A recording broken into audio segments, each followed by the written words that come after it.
2021년 7월 2일 행복한 예비일 아침입니다. 오늘도 저와 여러분의 삶에 더욱 하나님을 알게 되는 그 은혜가 충만하기를 기도합니다. 오늘은 하나님께 쓰임받는 그릇이 되려면 이라는 제목으로 함께 은혜를 나누겠습니다. 사도행전 13장 1절로 3절 말씀입니다. 안디옥 교회에 선지자들과 교사들이 있으니 곧 바나바와 니게르라 하는 시므온과 구레네 사람 루기오와 분봉왕 헤롯의 젖동생 마나엔과 및 사울이라. 주를 섬겨 금식할 때에 성령이 가라사대 내가 불러 시키는 일을 위하여 바나바와 사울을 따로 세우라 하시니 이에 금식하며 기도하고 두 사람에게 안수하여 보내니라. 바나바와 바울은 이방인 선교를 위하여 파송되었습니다. 그것은 고난과 고통이 따르는 여행이었습니다. 그러나 그들은 자기 자신을 위하여 살지 아니하고 예수 그리스도를 위하여 사는 자들이었습니다. 그래서 그들은 기쁜 마음으로 그 고난의 전도 여행에 나섰고 목숨을 바쳐서까지 예수가 그리스도이심을 전하였습니다. 그러나 이 일은 바울이 택함을 받고 17년이라는 긴 세월이 흐른 뒤의 일이었습니다. 사도행전 9장 15절 말씀입니다. 이 사람은 내 이름을 이방인과 임금들과 이스라엘 자손들에게 전하기 위하여 택한 나의 그릇이라. 사울이었던 바울은 교회를 짓밟는 사람이었습니다. 그러나 그는 다메섹 도성 앞에서 예수님을 만나게 되었고 그리스도인을 박해하는 자에서 그리스도인이 되었습니다. 그는 그날 하나님의 이름을 전하는 복음 전도자로서 택함을 받았습니다.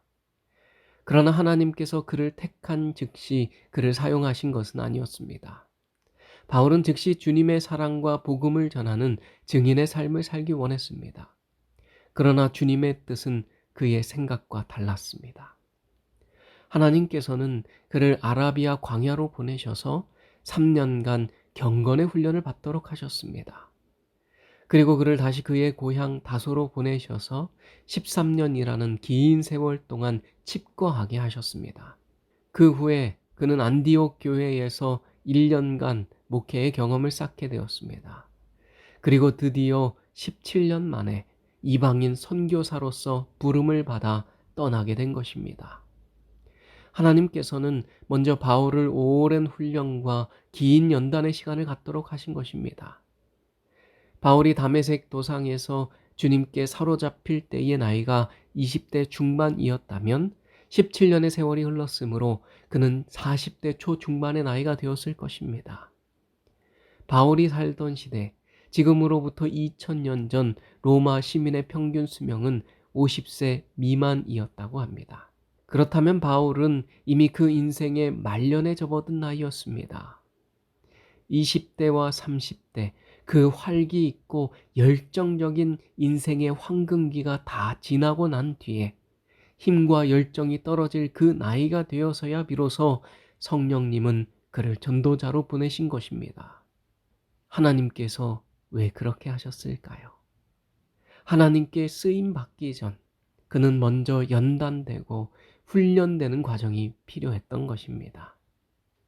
하나님께서 바울의 경우에만 그렇게 하신 것이 아니었습니다. 다윗을 왕으로 택하시고 그에게 기름을 부으실 때 다윗은 어린 청소년에 불과했습니다. 그가 사무엘에게 기름 부음을 받았으나 기름 부음을 받은 그 즉시 왕자에 앉은 것이 아니었습니다. 다윗이 거인 골리앗을 물리쳤을 때 그 여세를 몰아서 다윗을 왕위에 앉게 하실 수도 있으셨을 것이었지만 주님은 그렇게 하지 않으셨습니다. 사울의 시기와 질투를 받아서 근 10년간의 세월을 광야에서 도망 다녀야 하는 고난의 시간과 오랜 훈련의 기간을 통하여 깎이고 다듬어지게 되자 비로소 그가 왕위에 오르게 된 것입니다. 모세는 또 어떻습니까? 그는 40년이라는 아주 긴 세월 동안 미디안 광야에서 깎이고 다듬어지는 시간을 보냈습니다. 그리고 마침내 그가 하나님과 같이 온유하고 겸손한 자로 연단되었을 때 하나님은 그를 애굽으로 보내셨습니다.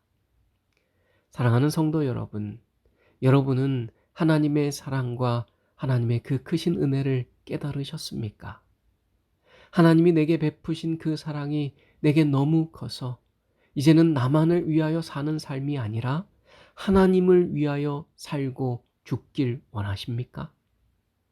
우리가 만일 하나님께 쓰임받는 주님의 도구가 되길 원하고 하나님을 위하여 살길 원한다면 우리는 먼저 연단되고 훈련되는 그 고통스러운 인고의 시간을 보내야 할 것입니다.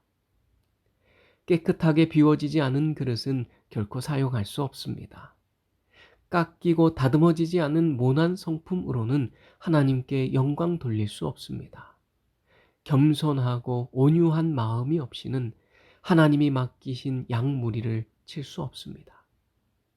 산상보훈 10페이지의 말씀입니다. 인생의 고난은 우리 성품에서 불순물과 거친 것을 제거해내는 하나님의 일꾼들이다.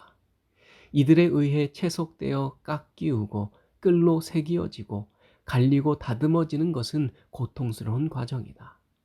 또 회전 연마기 속으로 들어가는 것도 힘든 일이다.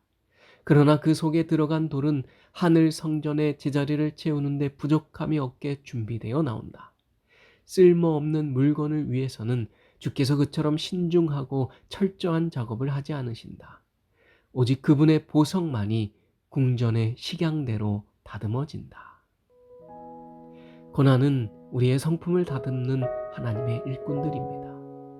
고난의 과정을 통하여 우리의 품성은 변화될 것이고 하나님을 더욱 닮아가게 될 것이며 하나님께 쓰임받기에 부족함이 없는 종으로 거듭나게 될 것입니다.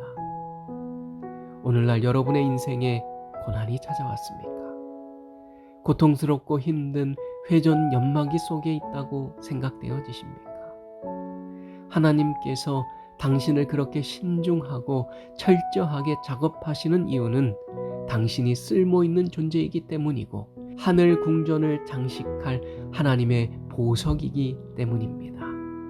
오늘날 우리가 잘 깎이고 다듬어져서 우리의 품성이 하나님을 더욱 닮아간다면, 온유하고 겸손한 주님의 귀한 종이 된다면 우리는 하나님께 쓰임받는 인생이 될 것이고 하나님께 영광을 돌리는 그 거룩한 삶을 살게 될 것입니다. 하나님을 위하여 사는 삶, 그 가치 있는 삶이 저와 여러분의 인생이 되길 바라며 말씀을 드리겠습니다. 기도의 시간입니다. 오늘도 3가지 기도의 제목을 가지고 기도하는 시간을 갖겠습니다. 첫째, 하나님께 연단을 받아 예수님을 더욱 닮아가는 성도가 되도록 기도하겠습니다. 둘째, 우기옥 집사님과 집사님의 가정을 위하여 기도하겠습니다. 셋째, 달림반을 위하여 기도하겠습니다. 음악이 나오는 동안 이 3가지 기도 제목과 여러분 개인의 기도 제목을 가지고 기도하는 시간을 갖겠습니다. 하나님께서는 우리의 기도보다 더욱 응답하여 주실 것입니다.